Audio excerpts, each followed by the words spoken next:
Maman Diallo animatrice Sen TV turam dëgg-dëgg di Mariam Diallo tey nag ki laa leen di présenté naka la def ba dugg ci wàllum animatrice nekk top modèle waaye aussi nekk actrice bu mag fii nii ci diwaanu Sénégal. Baa xamoon ngeen ni moom Maman Diallo mi moo ziwoon clip Wally Seck Mirna loolu dinaa si ñëw ci kanam moom Mariama Diallo nag moom laa leen di présenté tey. Maman Diallo nag fii la dëkk Sénégal. moom nag jàng na ba am licence en communication marketing ñu bëri nag dañuy gis yenn xale jigéen rafet rek ñu naan ñi amuñu xam-xam lu tax ñu teg ci télé yi te pourtant moom dafa jàng ba am licence en communication moo tax nag mu nekk animatrice nag bu mag fii nii ci diwaanu Sénégal.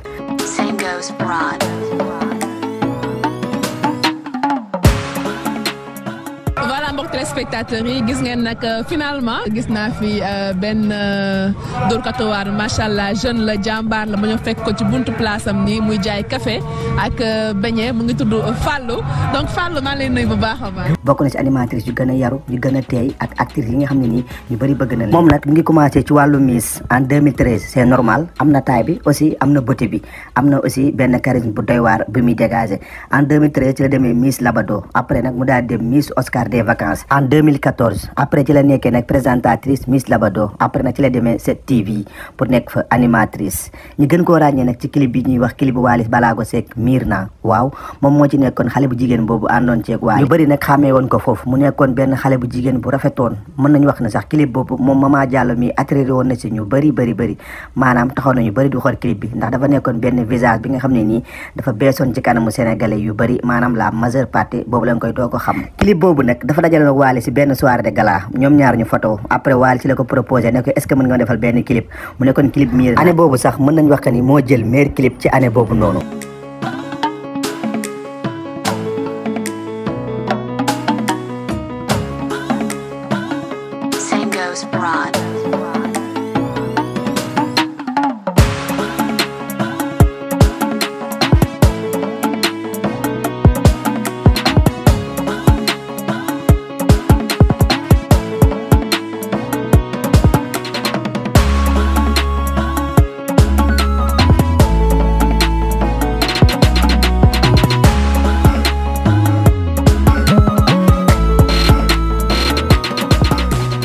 def na aussi clip ak El Hadj Keita benn son bu tuddoon Série mën nañu wax ni sax boobu moo njëkk Mirna ndax jamono jooju maman mi ngi si nekkoon xale bu ndaw doon def terminal maanaam jamono jooju maman bac la doon def moom ak El Hadj Keita kon mën nañu wax ne diggante bu yàggale ci ñoom ñaar après nag ci la nekkee animatrice Sen TV mu duggoon fa par casting ñu bëri nag ñu ko gën a ràññee ci émission boobu tuddoon rendez-vous ne am na looy jaay nga bëgg ko fësal ci période màggal bi que mu nekk ay col yoo xam ne dañ koy miroo xam ngeen màggal bi dafa war a ànd ak yiw dafa war a ànd ak sell boo leen amee ay col yoo leen di jaay ñëw leen fii seen émission la boo leen di amee li nga xamante ne aussi mooy ay traiteur ngeen bëgg a fësal li ngeen di jaay aussi fii émission bi tamit seen émission la boo leen amee ay bijoux yoo leen di jaay ay accessoires ay tissus ay jus naturel wala ay boissons même cag-cag yi sax. yéen ñëpp ñu ngi fàttaliku rendez-vous mu nekkoon benn émission boo amoon audience loolu Momo Wade moo ko doon présenté animatrice yu bëri mën nañu wax ne jaar nañ ci rendez-vous benn émission la ba doon am Sen TV émission bu neexoon divertissement la woon plus li nga xam ne aussi moom mooy culture ak lépp li doon wàlla jëm ci wàllum sport beeg lépp Sénégal mu nekkoon benn émission bu riche Maman Diallo nag mën nañu wax que ni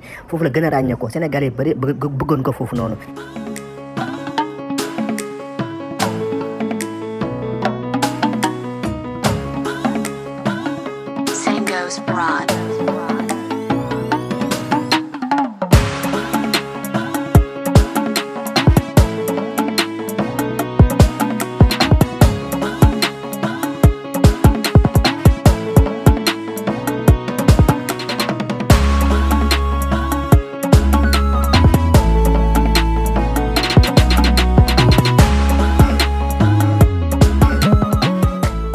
joué na aussi ay série yu bëri Marodi ak Even Prod yëpp Mœurs ñu bëri ràññee woon nga foofu noonu ak Graine du pouvoir waaye aussi nag joué na yeneen série yu bëri yi nga xam ne nes koy lim bi récemment nag bi mu mujjee joué moom mooy kooru Biddew moom moo fa nekk wujju faama maanaam wujju daaro premier jour koor la du ay foo ma récupéré sa ay waaye xanaa di nga ñëw accompagner li nga bëgg rek laay def maa ngi jégul dootul amati dégg mooy am jàmm am yow bëggal rek loo bëgg ma def loo bëggul ma bàyyi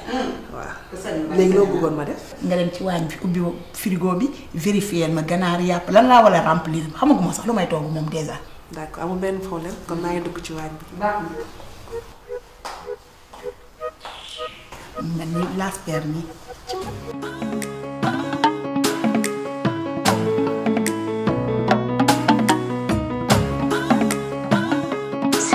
Prod.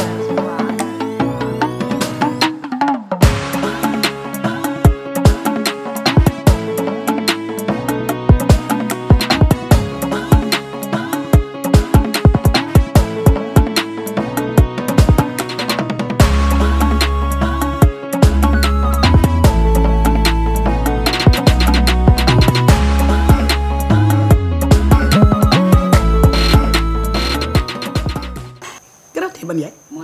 yow lu romb nga naan gratin tey maa moom looy gratin gratin bi dafa riche te ginaar yi da koo lakk fa lakk ginaar yi kii delloo lu ma def awa yaay non man dama xamul Miss Thiam lan mooy sa problème ba yow man ma toog nekk à l'aise faaw nga péttir ba ma daal lan nga deful kan moo aaye tey yow waaw maa aaye lan moo tax ma aaye toog nii togg sama reer ba mu neex nga laqatu fexe ba attaaya pour nangu sama victoire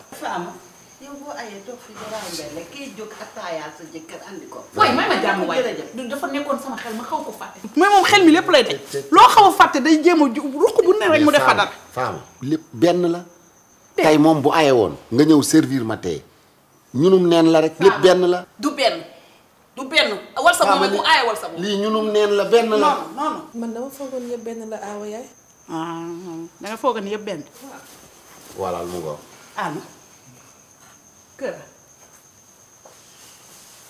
ah da nga caa sukkaale kër naan Maman Diallo indi leen tey nag mu nekk benn xale bu jigéen bu dal animatrice bu rafet lool nag fii la ñuy yem ak yéen ñu leen di wax ni bu leen fàtte abonné te bës cloche de notification bi te ngeen wax ñu ci commentaire yi yeen artiste ak yeen star ngeen bëgg ñu indi leen seeni jaar-jaar kon nag fii la ñuy yem ak yéen ba beneen yoon ak Authentique Pro.